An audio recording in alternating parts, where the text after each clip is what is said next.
Welcome back students. हमने हमारी पहली क्लास में स्टार और सोलर सिस्टम और पूरे 8 प्लैनेट्स डिस्कस कर लिए। आज हम अर्थ द यूनिक प्लैनेट के बारे में पढ़ेंगे। स्टूडेंट्स, जो हमारी अर्थ का 1/3 जो पोर्शन है वो ब्लू कलर का होता है। क्यों ब्लू? क्योंकि वो हमने ऐसा सुना है क्योंकि उतने पार्ट में क्या है, वाटर है। ठीक है। Right distance from sun required amount of heat and light. मतलब ये कि जो अर्थ है वो सन के राइट हैंड साइड पर है। अर्थ सन के राइट हैंड साइड पर है, वही लिखा हुआ है right distance from sun required amount of heat and light life possible. मतलब ये एक ऐसा प्लैनेट है जिस पे लाइफ पॉसिबल है। सिर्फ यही प्लैनेट है जिस पे लाइफ पॉसिबल होती है। अब क्यों पॉसिबल होती है उसको समझते हैं। पहला, atmosphere has sufficient amount of oxygen, क्योंकि यहाँ पर उतने ही अमाउंट में ऑक्सीजन प्रेजेंट होता है जितना एक ह्यूमन बीइंग को रिक्वायर्ड होता है। इसके अंदर ऑक्सीजन के अलावा बाकी दूसरी गैसेस भी होती है, जैसे कि CO2 जो कि हम लोग रिलीज करते हैं, है ना, और भी बहुत सारी gases. Right proportion of gases भी प्लस ऑक्सीजन भी जितना एक ह्यूमन बीइंग को रिक्वायर्ड होता है। Number 3, it is a protective blanket. Protective blanket क्यों? क्योंकि हम जैसे लोग रह रहे हैं यहाँ पर, तो एक प्रोटेक्टिव ब्लैंकेट होता है जिसमें हम लोग प्रोटेक्टेड रहते हैं। Number 4, soil and water. मतलब अर्थ में सॉइल भी है, वाटर भी है, वाटर बॉडीज भी है, रिवर, लेक्स, ओशंस, जिनकी वजह से हमारी लाइफ पॉसिबल है ना।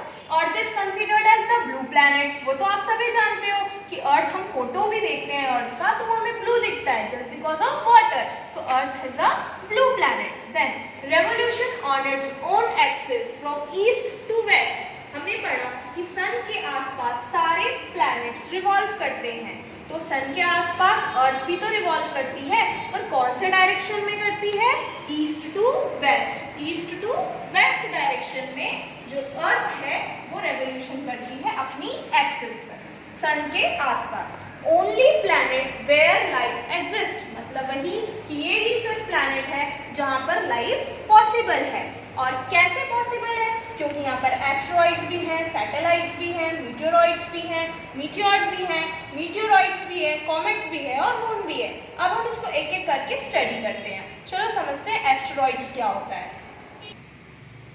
एस्ट्रॉइड्स, एस्ट्रॉइड्स को आप प्लैनेट में काउंट नहीं करना स्टूडेंट्स, है ना। ये क्या होता है, प्लैनेट के आसपास छोटे छोटे पार्टिकल्स जो आसपास रिवॉल्व करते हैं, ये वो फ्रेगमेंट्स हैं। तो वही लिखा है Rocky small airless fragment. Rocky मतलब हार्ड सॉलिड फॉर्म, स्मॉल मतलब छोटे छोटे, एयरलेस मतलब इसमें एयर नहीं होती, वो फ्रेगमेंट्स जो कि सन के आसपास ऑर्बिट में रिवॉल्व करते हैं। ऑर्बिट वही राउंड शेप में रिवॉल्व करते हैं। रॉकी होते हैं, स्मॉल होते हैं और एयरलेस होते हैं। ठीक है। Broken pieces of rocks. जब मैंने कहा कि रॉकी है तो वही रॉक्स का टुकड़ा है ना, ब्रोकन पीसेस ऑफ रॉक्स, जिसे हम मतलब ऐसा इसको आप समझ सकते हो कि ये प्लैनेट तो नहीं है पर प्लैनेट्स के आसपास घूमता है ये, है ना। उसके टुकड़े हैं, किसके?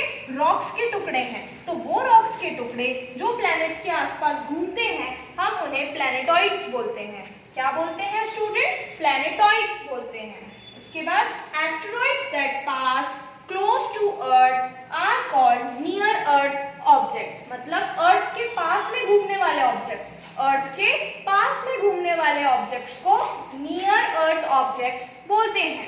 एक और चीज, एस्टेरॉइड्स के बीच में कुछ बेल्ट भी होते हैं। बेल्ट मतलब स्पेस, जैसे कि मार्स और जुपिटर, है ना। मार्स और जुपिटर के बीच में जो स्पेस है, ये जो स्पेस लेफ्ट है, इसे हम बोलते हैं एस्टेरॉइड बेल्ट, है ना। क्या बोलते हैं? Asteroid belt. यहाँ पर हमें एक ड्वार्फ प्लैनेट भी मिलता है जिसके लिए कुछ लोग अनअवेयर हैं, जिसे हम कहते हैं Ceres. Ceres is a dwarf planet which is found in asteroids. ठीक है। तो asteroids are nothing but they are rocky small and airless particles.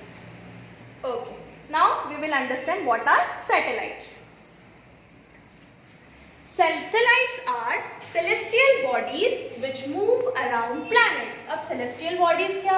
वो चीज़ें, वो नेचुरल चीज़ें जो एयर में एग्जिस्ट करती हैं। तो सेलेस्टियल बॉडीज जो कि प्लैनेट के आसपास मूव करती हैं उन्हें हम सैटेलाइट्स बोलते हैं। हम कौन से सैटेलाइट के, मैंने आपको फर्स्ट लेक्चर में बताया था, आकाशगंगा, milky way Galaxy. Yes students, moon is the only satellite, मतलब मून ही एक ऐसी सैटेलाइट है जो कि सिर्फ एक है। बाकी प्लैनेट्स के अंदर और भी सैटेलाइट्स होती हैं। कैसे? Other planets have different satellites. कैसे? देखो, सैटर्न के अंदर यहाँ पे लिखा हुआ है 56 सैटेलाइट्स होती हैं। जुपिटर के अंदर आपको मेंशन करा है, उसके बाद यूरेनस के अंदर 27, नेपच्यून के अंदर 13 और मार्स के अंदर 2 सैटेलाइट्स। मतलब प्लैनेट्स के अंदर भी सैटेलाइट, पर अर्थ भी प्लैनेट है पर उसके अंदर कोई भी सैटेलाइट नहीं है। Earth is the only planet. Okay, उसके बाद इनकी खुद की, किसकी? ये नेपच्यून, मार्स, यूरेनस, सैटर्न, ये तो मैंने आपको पहले भी बताया कि इनकी खुद की लाइट नहीं होती है, हैव नो लाइट। और सैटेलाइट्स की भी खुद की लाइट नहीं होती है। Thank you students.